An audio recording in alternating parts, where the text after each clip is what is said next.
അസ്സലാമു അലൈക്കും വറഹ്മത്തുള്ളാഹി. അൽഹംദുലില്ലാഹി റബ്ബിൽ ആലമീൻ വസല്ലല്ലാഹു അലാ മുഹമ്മദിൻ വഅലാ ആലിഹി വഅസ്ഹാബിഹിൽ ഫായിസീന ബിറിദല്ലാഹ്. തേജസ് ന്യൂസിൻ്റെ റമളാൻ വിചാരത്തിലേക്ക് സ്വാഗതം. അല്ലാഹു തആല പറയുന്നു, ലൗ കുന്നാ നസ്മഉ ഔ നഅഖിലു മാ കുന്നാ ഫി അസ്ഹാബിസ് സഈർ. നാളെ പരലോകത്ത് നരകവാസികളും സ്വർഗവാസികളും തമ്മിലുണ്ടാകുന്ന സംഭാഷണത്തെ ചിത്രീകരിക്കുന്നതിന് മധ്യയാണ് ഈ പരാമർശം. നിങ്ങൾ എങ്ങനെയാണ് ഈ നരകത്തിൽ എത്തിപ്പെട്ടത് എന്ന ചോദ്യത്തോട് നരകവാസികൾ പ്രതികരിക്കുകയാണ്. ലൗ കുന്നാ നസ്മഉ ഔ നഅഖിലു മാ കുന്നാ ഫി അസ്ഹാബിസ് സഈർ. ഞങ്ങൾ കേൾക്കുകയും മനസ്സിലാക്കുകയും ചെയ്യുന്നവരായിരുന്നെങ്കിൽ ഞങ്ങൾ ഈ നരകാവകാശികളിൽ പെടില്ലായിരുന്നു എന്നാണ് അവർ വിലപിക്കുന്നത്.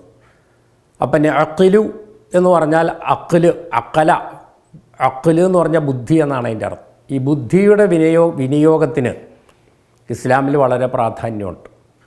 അള്ളാഹു നൽകുന്ന മാർഗദർശനത്തെ നമ്മുടെ ബുദ്ധിയും തിരിച്ചറിവും നമ്മുടെ വിശകലന പാഠവും ഉപയോഗിച്ച് മനസ്സിലാക്കുന്നത് വളരെ അത്യാവശ്യമായൊരു കാര്യമാണ്. ഖുർആൻ പൊതുവായിട്ടുള്ള നിർദ്ദേശങ്ങളാണ് നൽകുന്നത്. ഹദീസുകളും അത് വിശദീകരണമാണെങ്കിലും ചിലതെല്ലാം കാലികമായി അതിനെ അല്ലെങ്കിൽ ദൈനംദിന ജീവിതത്തിൽ നമ്മൾ നടപ്പിലാക്കുമ്പോൾ മഖാസിദു ശരിയ, അതായത് ശരീഅത്തിൻ്റെ ലക്ഷ്യം എന്താണ്, ആ അള്ളാഹു എന്തുകൊണ്ടാണ് അത് പറഞ്ഞത് എന്നുള്ള അതിൻ്റെ അന്തസത്ത, അതിൻ്റെ ലക്ഷ്യം, അതിൻ്റെ ചൈതന്യം എന്താണ് എന്ന് മനസ്സിലാക്കുമ്പോഴാണ് നമുക്ക് നമ്മുടെ ജീവിതത്തിൽ അത് ശരിക്കും പ്രയോഗവൽക്കരിക്കാൻ കഴിയുന്നത്. നമ്മുടെ ജീവിതത്തിൽ നാം ചെയ്യേണ്ടത് എന്തൊക്കെയാണ്, ചെയ്യാൻ പാടില്ലാത്തത് എന്തൊക്കെയാണ് എന്ന് ചോദിക്കാനുള്ള ഒരു ഗൈഡിനെ ഒരാളെ നമുക്കെപ്പോഴും കൂടെ കൊണ്ടു നടക്കാൻ കഴിയില്ല.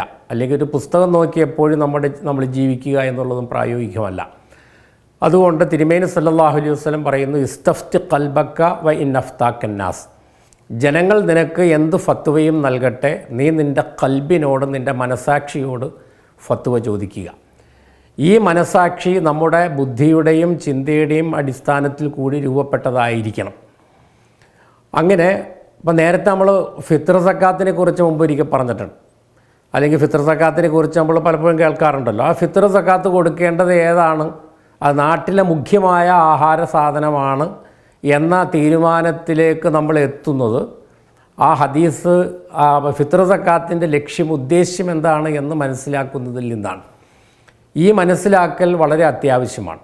അഫലാ തഅഖിലൂൻ, നിങ്ങൾ ചിന്തിക്കുന്നില്ലേ? ഇങ്ങനെ നമ്മുടെ ചിന്തയെ തട്ടി ഉണർത്തുന്ന, നമ്മുടെ ചിന്തയെ പ്രചോദിപ്പിക്കുന്ന, ചിന്തിക്കാൻ ആഹ്വാനം നൽകുന്ന ധാരാളം ആയത്തുകൾ നമുക്ക് കാണുവാൻ കഴിയും.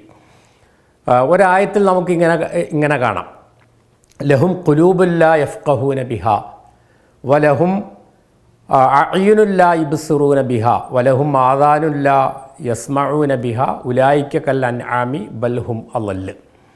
അവർക്ക് ഹൃദയങ്ങളുണ്ട്, പക്ഷേ അവർ അതുകൊണ്ട് ചിന്തിക്കുന്നില്ല.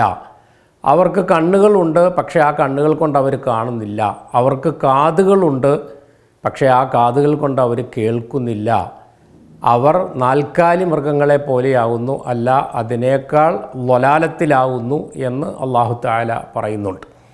അപ്പോൾ ചിന്തിക്കാത്തവരെ, ബുദ്ധി ഉപയോഗിക്കാത്തവരെ ഇത്രത്തോളം നിശിതമായിട്ടാണ് ഖുർആൻ പരാമർശിച്ചിട്ടുള്ളത് എന്ന് നമ്മൾ മനസ്സിലാക്കണം. സുമ്മുൻ ബുക്കുമുൻ ഉമ്യും ഫഹും ലാ യർജിഊൻ. അവർ ബധിരരാണ്, അവർ ഊമകളാണ്, അവരന്ധന്മാരാണ്. അതിനാലാണ് അവർ സന്മാർഗത്തിലേക്ക്, അവർ എല്ലാ മനുഷ്യരും ശുദ്ധമായ പ്രകൃതത്തിൽ സൃഷ്ടിക്കപ്പെട്ടവരാണ്. ആ ശുദ്ധമായ പ്രകൃതത്തിലേക്ക് മടങ്ങലാകുന്ന ആ സന്മാർഗം കൈക്കൊള്ളൽ അവരിൽ ഉണ്ടാകാത്തത് അവരിങ്ങനെ ആയതുകൊണ്ടാണ് എന്ന് അല്ലാഹു തആല പറയുന്നുണ്ട്. അപ്പോൾ അതിനാൽ കാര്യങ്ങളെ ചിന്തിച്ച് മനസ്സിലാക്കുക, ബുദ്ധി ഉപയോഗിക്കുക എന്നുള്ളത് വളരെ പ്രധാനമാണ്.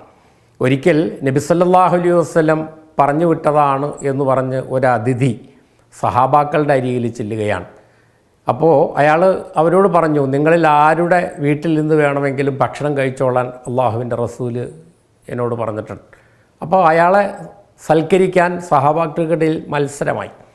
പിന്നെ അയാൾ പറഞ്ഞു, നിങ്ങളുടെ ആരുടെ വീട്ടിൽ വേണമെങ്കിലും ഉറങ്ങിക്കൊള്ളാൻ റസൂലുള്ളാഹി എന്നോട് പറഞ്ഞിട്ടുണ്ട്. അപ്പോഴും ഉറങ്ങാൻ വേണ്ടി അയാൾ കൂട്ടിക്കൊണ്ടുപോകാൻ അവർക്കിടയിൽ മത്സരമാവുന്നു. പിന്നീട് അയാൾ ഒരു കാര്യം പറഞ്ഞു.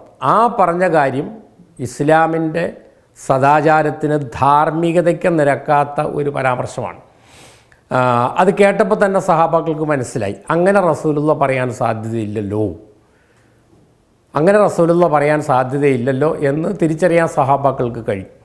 അപ്പോൾ അള്ളാഹ് പറഞ്ഞു അല്ലെങ്കിൽ റസൂല് പറഞ്ഞു എന്ന് പറഞ്ഞ് ആർക്കെങ്കിലും നമ്മെ വഴിതെറ്റിക്കാൻ കഴിയുന്ന തരത്തിലുള്ള ഒരു സഫാഹത്തിൻ്റെ ബുദ്ധിശൂന്യതയുടെ അവസ്ഥയിൽ ഒരിക്കലും വിശ്വാസികൾ ആകരുത്. മറിച്ച് നമുക്ക് അല്ലാഹു തആല രണ്ട് കാര്യങ്ങളാണ് നൽകിയിട്ടുള്ളത്. ഒന്ന്, പ്രവാചകന്മാരിലൂടെയുള്ള നസ്സുകൾ നമുക്ക് നൽകിയിട്ടുണ്ട്. ആ നസ്സുകളെ നമ്മുടെ ദൈനംദിന ജീവിതത്തിൽ പ്രയോഗവൽക്കരിക്കാൻ ആവശ്യമായ നിരീക്ഷണം നമ്മൾ നടത്തുന്നതിനുള്ള അഖ്ല്, ബുദ്ധി അല്ലാഹു തആല നമുക്ക് നൽകിയിട്ടുണ്ട്.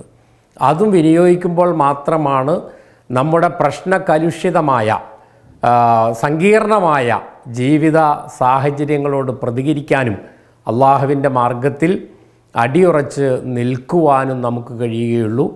അള്ളാഹു നമുക്ക് നൽകിയിട്ടുള്ള അഖ്ലിനെയും നഖ്ലിനെയും ഏറ്റവും അർഹമായ രീതിയിൽ ഉപയോഗപ്പെടുത്തിക്കൊണ്ട് പ്രകാശപൂർണമായ വ്യക്തിത്വം രൂപീകരിക്കാൻ, ജീവിതം നയിക്കാൻ അള്ളാഹു നമ്മെ എല്ലാവരെയും അനുഗ്രഹിക്കുമാറാകട്ടെ. വആഖിറു ദഅ്വാന അൽഹംദുലില്ലാഹി റബ്ബിൽ ആലമീൻ. അസ്സലാമു അലൈക്കും വറഹ്മത്തുള്ളാഹി വബറകാതുഹു.